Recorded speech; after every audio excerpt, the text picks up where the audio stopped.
आज हमारे देश में लगभग हर वर्ष 1.5 लाख के करीब लोग आत्महत्या करते हैं, जो कि एक बहुत चिंतनीय विषय है। आपको पता होना चाहिए कि इस कैटेगरी में बच्चे भी हैं, जवान भी हैं, बुजुर्ग भी हैं। हर वर्ग का व्यक्ति इस तरह का जो घृणित स्टेप है वो उठाता है। आपको इस बात का ज्ञान होना चाहिए, इस बात की समझ होनी चाहिए कि जीवन बिना समस्याओं के संभव ही नहीं। समस्याओं के बिना आप जीवन की कल्पना भी नहीं कर सकते। ये विचार, ये सोच, ये समझ हमारे अंदर होनी चाहिए। हमें ध्यान होना चाहिए कि हमारे जीवन का अल्टीमेट मकसद क्या है, हम चाहते क्या हैं, हमारा जीवन का जो पर्पस है वो क्या है। हम जीना चाहते हैं पैसे के लिए या खुशी के लिए, या लोग क्या कहेंगे इस धारणा के साथ हम अपने जीवन का यापन करना चाहेंगे। हमारे जीवन में बहुत सारे उतार चढ़ाव आते हैं। वो पारिवारिक भी हो सकते हैं, सामाजिक भी हो सकते हैं और आर्थिक भी हो सकते हैं। और ये भी हो सकता है कि हम बहुत सारे जो लोग हैं उनके द्वेष का कारण भी बन सकते हैं। लेकिन हमारा ध्यान कहाँ होना चाहिए? अगर हमारा ध्यान बाहर हुआ, अपने अंदर नहीं हुआ, अपनी गलती के ऊपर नहीं हुआ, अपनी कमजोरी के ऊपर नहीं हुआ, तो कहीं ना कहीं फिर हम इस तरह का गलत जो कदम है वो जीवन में उठा लेते हैं। छोटे छोटे विषय आप देखें कि जो बच्चे फेल हो जाते हैं, मैट्रिक बोर्ड की क्लास से फेल हो जाते हैं, +2 में फेल हो जाते हैं, वो इस तरह कदम उठा लेते हैं। एक विद्वान व्यक्ति, पढ़ा लिखा व्यक्ति, सक्सेसफुल व्यक्ति, वो इस तरह के कदम उठा लेता है।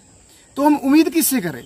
वही कदम बच्चा उठा रहा है और वही कदम जो है एक सक्सेसफुल व्यक्ति उठा रहा है जो कई लोगों का रोल मॉडल है। तो इस तरह का जो दृश्य जब देखने को मिलता है तो बहुत चिंता और चिंतन का विषय बन जाता है। ये बात तो हमें समझनी पड़ेगी ना। ईश्वर ने तो हमें हर तरह से परिपक्व बना के इस संसार के अंदर भेजा हुआ है। हमें हर प्रकार की असफलता से लड़ने की क्षमता अपने अंदर पैदा करनी होगी। यार आप सोचो, बिना असफलता के, बिना चुनौती से जीवन ही नहीं है। इनसे हमें बहुत कुछ सीखने को मिलता है। हमारी जो टेंडेंसी है वो समस्याओं के अधीन दब कर रहने की है या समस्याओं से लड़कर उसे ओवरकम करने की है। ये हमें समझना पड़ेगा, विचार करना पड़ेगा। अगर हम कोई भी ऐसा कृत्य करते हैं जो ईश्वर के मार्ग से हमें दूर लेके जाता है, तो कहीं ना कहीं हम अपने जीवन के जो मकसद है और जीवन का जो आनंद है उसे दूर चले जाते हैं। अधिकतर मैं भी देख रहा था कि एक दंपति ने आर्थिक कमजोरी की वजह से अपने परिवार के साथ आत्मदाह कर लिया, पैसे की कमी की वजह से, क्योंकि उसके ऊपर लोनिंग हो गई थी। यार आप एक विचार करो, अगर आप कर्जधारी भी हो गए, आपके ऊपर कर्ज भी हो गया, तो कोई भी बैंक, कोई भी इंस्टीट्यूशन, कोई भी व्यवस्था, कोई भी संस्था आपसे क्या छीन सकती है? बताओ मेरे को। आप आपकी जमीन आपसे छीन सकती है, आपका घर आपसे छीन सकता है, लेकिन आपका जो आत्मविश्वास है ये कोई नहीं छीन सकता है।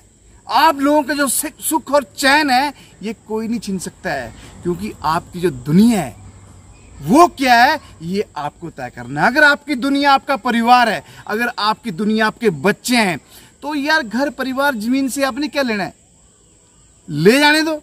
अपने परिवार के साथ, अपने बच्चों के साथ आप झोंपड़पट्टी में भी खुश रह सकते हैं, लेकिन आप में खुश रहने की टेंडेंसी होनी चाहिए। इसलिए मेरा पूरे देशवासियों से एक आग्रह है कि प्लीज, जीवन बहुत अनमोल है। ईश्वर ने आपको ये बख्शीश बख्शी हुई है इस प्रकृति का आनंद लेने के लिए।